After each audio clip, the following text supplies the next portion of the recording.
Mesdames, Messieurs, bonsoir et bienvenue à cette nouvelle page de l'actualité environnementale.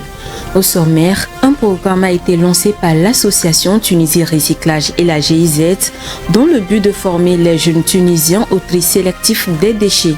Ceci dans la lutte contre la pollution plastique et la protection du climat. Les détails dans cette édition. Au Maroc, les agriculteurs s'engagent dans l'agriculture bio. Cette initiative offre un avantage économique et permet d'offrir à la population des produits agricoles plus sains et plus propres. Et puis la vie des lions est menacée au Kenya. Des actions sont attendues afin d'empêcher l'extinction de ces animaux sauvages. C'était les titres, à présent le journal.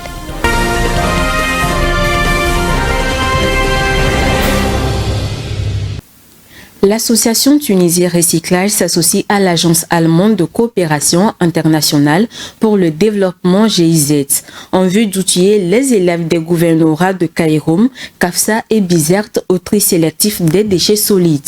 Le programme s'inscrit dans le cadre du projet de protection du climat par l'économie circulaire en Tunisie. Alessandra Adekombi. Dès la rentrée scolaire 2023-2024, un nouveau programme sera introduit dans la grille des cours des élèves fréquentant les établissements situés dans les gouvernorats de Kairouan, Gafsa et Bizerte en Tunisie. Il s'agit d'un programme de formation sur le changement climatique et l'économie circulaire. L'initiative validée par le gouvernement tunisien est portée par l'association Tunisie Recyclage. Elle sera mise en œuvre dans le cadre de son projet de protection du climat par l'économie circulaire en Tunisie, dont l'Agence allemande de coopération internationale pour le développement GIZ et l'Organisation tunisienne de préservation de l'environnement Soliclean sont partenaires. Les élèves seront formés aux bonnes pratiques du tri sélectif des déchets solides.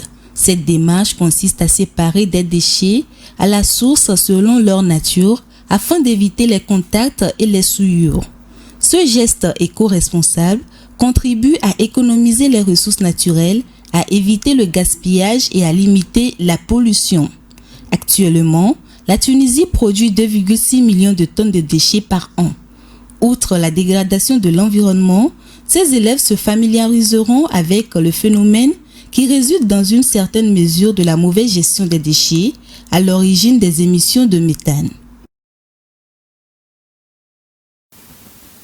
Le Sénégal fait face à une insalubrité croissante dans les rues de sa capitale Dakar. Dans cette optique, le gouvernement de ce pays a octroyé un financement de 110 millions de francs CFA pour permettre l'installation de 29 points de collecte des déchets dans sa capitale. Selon le Promoged, l'installation de ces points de collecte prendra fin à la fin de ce mois d'août. Suivant. En réponse à l'insalubrité grandissante dans les rues de Dakar, un investissement devrait permettre l'installation de 29 points de collecte des déchets dans la capitale sénégalaise. Les autorités du Sénégal veulent passer de la parole à l'acte dans le domaine de l'assainissement. Ainsi, le projet de promotion de la gestion intégrée et de l'économie des déchets solides, Promoged, a annoncé que l'installation de ces points de collecte s'achèvera à la fin du mois d'août.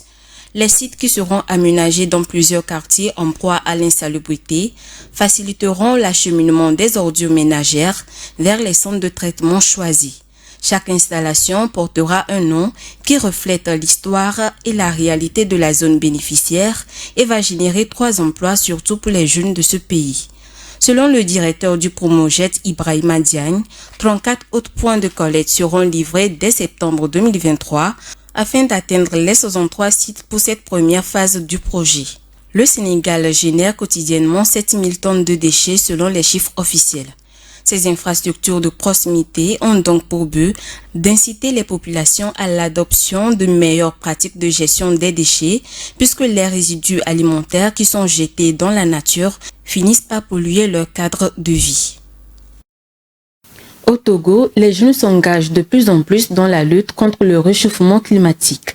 Éléonore Abouzi, une jeune environnementaliste, s'est investie dans la commercialisation des assiettes et emballages biodégradables. Selon elle, c'est une solution pour réduire la pollution plastique et préserver la biodiversité.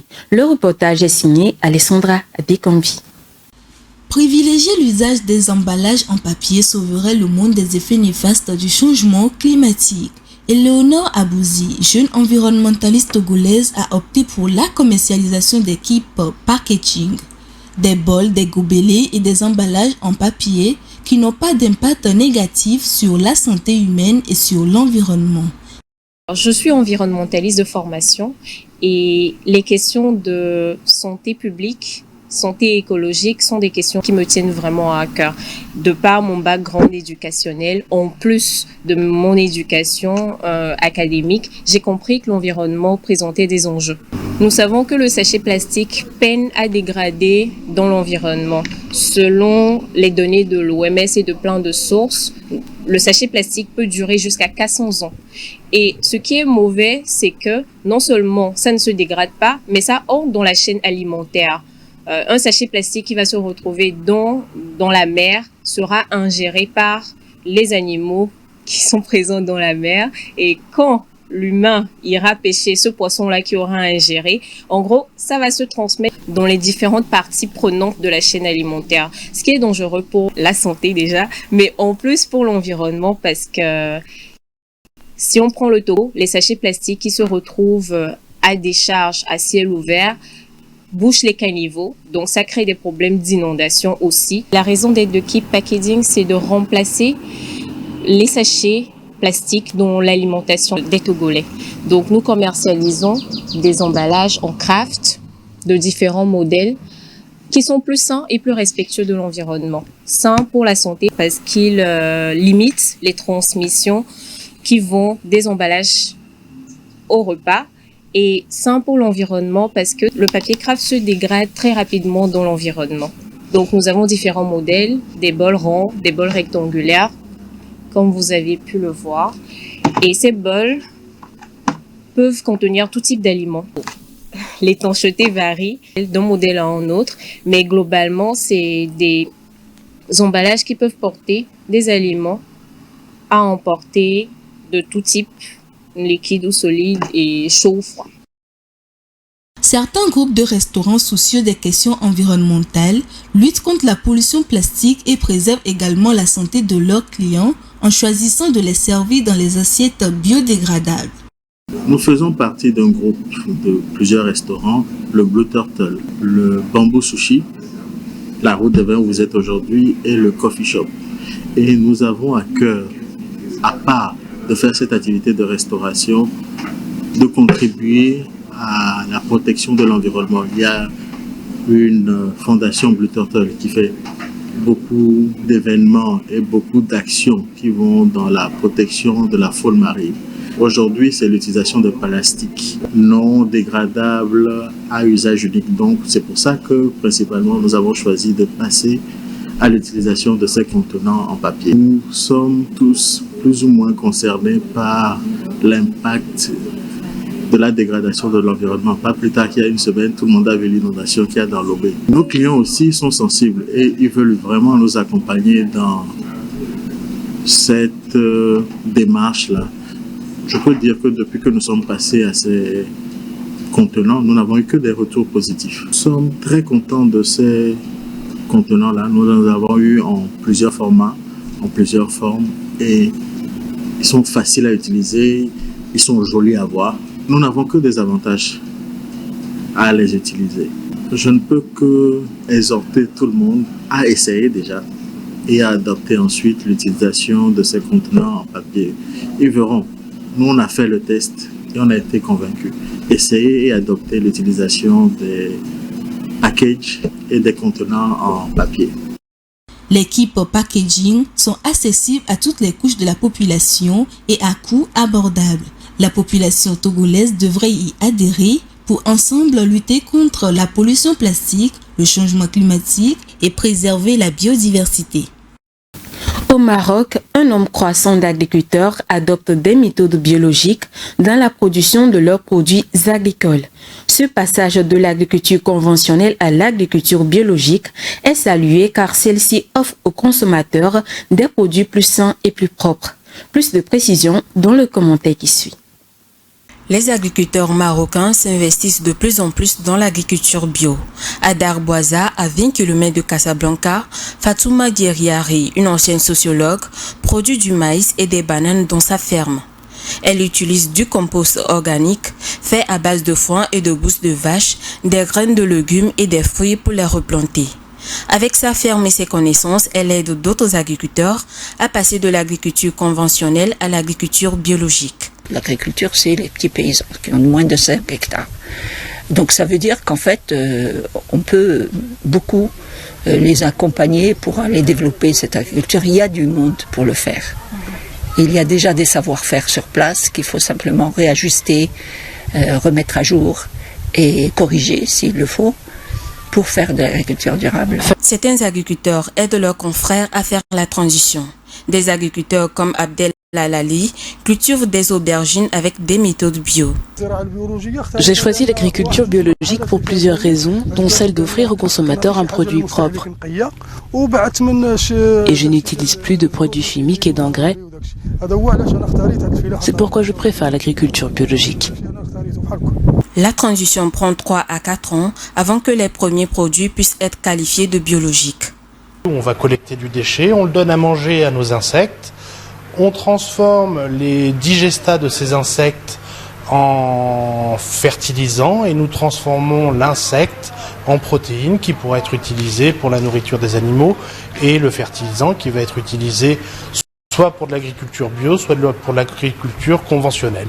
Les fruits et légumes biologiques peuvent être vendus environ 20% plus cher que leurs équivalents issus de l'agriculture conventionnelle. Notons que l'agriculture biologique au Maroc s'est développée de 4 000 hectares en 2010 à 12 000 hectares aujourd'hui et en termes de production, le pays a atteint 120 000 tonnes, dont 21 000 tonnes sont destinées à l'exportation et le reste est commercialisé sur le marché local. Le lion, roi de la savane comme il est qualifié, voit sa vie en danger. Depuis quelques années, les lions des parcs nationaux du Kenya vivent dans des écosystèmes en déclin. La cause contre la montre est donc lancée pour sauver les lions dans ce pays de la Corne de l'Afrique. Viva Samana. Les lions des parcs nationaux du Kenya vivent dans un écosystème en décadence. Des conflits avec les hommes, les incendies des forêts et le changement climatique constituent des menaces à la vie des lions. À l'occasion de la Journée mondiale du lion, célébrée le 10 août depuis 2013, les défenseurs de l'environnement au Kenya soulignent la nécessité de lutter contre la perte d'habitat et les conflits entre les humains et la faune sauvage. Il y a 100 ans, on estimait qu'il y avait environ 200 millions en Afrique. Aujourd'hui, on peut dire qu'il y en a 20 000 dans tout le continent. Ici au Kenya, ils sont 2500, ce n'est rien du tout.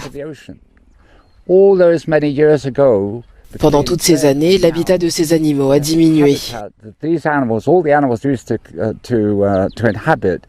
Ils ont perdu 90% de leur territoire dans toute l'Afrique. Le Fonds mondial de la protection des animaux a révélé que la récente sécheresse qui a sévi au Kenya a causé la mort des milliers d'animaux sauvages dans les écosystèmes en déclin. Cette perte de végétation amène quelques lions restants à chasser le bétail, ce qui entraîne des conflits avec les hommes. Les prédateurs sont désavantagés avec le manque de proie et cela crée des problèmes avec les communautés. Les bergers ne reçoivent pas de compensation immédiate quand les lions s'attaquent à leur bétail. Lorsque je discute avec eux, ils me disent « Écoutez, j'ai perdu 30 moutons la nuit dernière. Est-ce qu'il faut que j'attende 5 ans? Est-ce que je dois acheter du poisson? Est-ce qu'il faut que j'abatte les lions?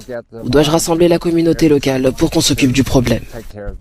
La situation s'aggrave. Nos enfants, nos petits-enfants, beaucoup d'entre eux ne verront jamais un lion vivant. Ils les verront dans les livres ou en photo, et c'est vraiment triste. D'après le Fonds mondial pour la nature, il ne resterait que moins de 25 000 lions sauvages. 90% ont disparu de leur environnement idéal et des actions sont attendues pour les sauver pour les générations à venir. Du 1er au 4 octobre prochain, 1500 participants sont attendus en Afrique du Sud pour le 5e sommet africain de mobilité intelligente. Il sera question d'explorer les avancées technologiques, les nouvelles solutions des startups qui combinent intelligence artificielle et Internet des objets. La province du Gauteng accueillera ce sommet à cause de son réseau ferroviaire et routier. Alessandra Adekombi nous en parle dans ce commentaire. Les spécialistes africains du numérique et du transport se rencontrent à Johannesburg en Afrique du Sud pour le Smarter Mobility Africa Summit. Ça sera l'occasion pour les élus de faire un plaidoyer en faveur de l'accélération de la mobilité inclusive, écologique et durable sur le continent. Durant 3 jours d'échange, les participants exploreront les avancées technologiques, notamment les nouvelles solutions du start-up qui combinent l'intelligence artificielle et l'Internet des objets. Ce qui permettra d'inspirer les visiteurs et les opérateurs économiques en provenance des pays où la pollution atmosphérique et la fracture numérique sont au plus haut niveau en ce moment. Il s'agit aussi de réduire considérablement les émissions de dioxyde de carbone pour améliorer la qualité de l'air et l'efficacité énergétique. Une mobilité plus intelligente favorise également un accès équitable au transport, contribuant à l'atteinte des objectifs de développement durable ODD, sur la réduction de la pauvreté, à l'amélioration de la santé et du bien-être. Concrètement, les capteurs, les radars, les caméras, les GPS ainsi que d'autres logiciels permettent d'avertir les conducteurs de la localisation et du nombre de places disponibles dans un parking, de guider les piétons en panne de feu de signalisation ou d'accident de la circulation. Autant de facilités qui concourent à la meilleure organisation du trafic et même de la décarbonation des systèmes de transport. L'irrigation des cultures est une solution face au changement climatique. Ainsi, cette technique d'humidification des terres pourrait aider les agriculteurs du Canada à faire face au changement du climat ces dernières années. Cela permettra à la production agricole de garder le cap malgré les difficultés. Plus de précision dans ce commentaire de Vivace Amana. Des régions sèches se comptent dans plusieurs provinces du Canada et cela prouve que les cultures souffrent à se reproduire après les semis. Néanmoins, les producteurs agricoles font pousser des cultures grâce à une série de petits arroseurs attachés à des tuyaux et alimentés par des moteurs électriques qui dispersent l'eau dans les champs. Ces systèmes d'irrigation se répandent un peu partout au Canada et permettent aux agriculteurs de continuer la production agricole malgré la sécheresse. Selon l'Alberta Water Portal Society, 625 000 hectares de terres sont irrigués dans la province occidentale canadienne. Cela ne représente que 5% du territoire agricole de la province et totalise 19% de la production agricole. Le directeur général du Broad River Irrigation District, Richard Phillips, estime qu'il y a des endroits où il n'y aurait pas de culture agricole sans l'irrigation. Plusieurs experts affirment qu'au cours des années les plus sèches de la normale, comme celle que connaît la province de l'Alberta, l'irrigation est souvent la seule chose qui empêche la catastrophe agricole à part entière. Richard Phillips estime que c'est une excellente assurance contre la sécheresse. Le besoin d'irriguer les sols devient de plus en plus grand avec la sécheresse qui s'installe depuis plusieurs années au Canada. Des fonds d'investissement colossaux sont débloqués pour remettre en état les anciens équipements d'irrigation et pour construire également des réservoirs de stockage d'eau pour une gestion efficiente de cette denrée vitale et indispensable. La région du lac Titicaca est durement frappée par la sécheresse, effet du changement climatique. Le niveau le plus haut du lac navigable du monde est aujourd'hui à 25 cm de son plus bas niveau historique. Les populations riveraines s'inquiètent de la situation car la baisse de l'eau impacte sur leurs activités, notamment la pêche. Rafi Toumbereko pour plus de détails. Le lac Titicaca, l'un des plus grands lacs d'Amérique du Sud situé à la frontière entre la Bolivie et le Pérou, est frappé par une forte sécheresse, conséquence du changement climatique. Depuis 2 ans, les précipitations qui remplissent le lac entre décembre et mars sont plus faibles que d'habitude. Résultat, le niveau est extrêmement bas et les populations locales en souffrent. Les zones autrefois fertiles sont réduites à de vastes étendues de poussière le long des rives du lac. Il y a donc urgence pour l'étendue d'eau située à plus de 3807 mètres et 64 cm au-dessus du niveau de la mer, a souligné Lucia Walper, responsable de l'unité de prévision du Service national d'hydrologie et de météorologie. La baisse du niveau du lac étant liée au changement climatique, la solution est une affaire mondiale, a-t-elle ajouté. Cette baisse du niveau de l'eau rend désormais certaines zones inaccessibles et les activités de pêche sont fortement impactées. Pour les pêcheurs, la pêche indigène est presque condamnée. Avec une profondeur moyenne de 107 mètres, 190 km de longueur et large de 80 km, les rives desséchées et les profondeurs de plus en plus réduites du lac Titicaca suscitent une inquiétude grandissante pour les habitants de voir disparaître un mode de vie ancestral autour du lac.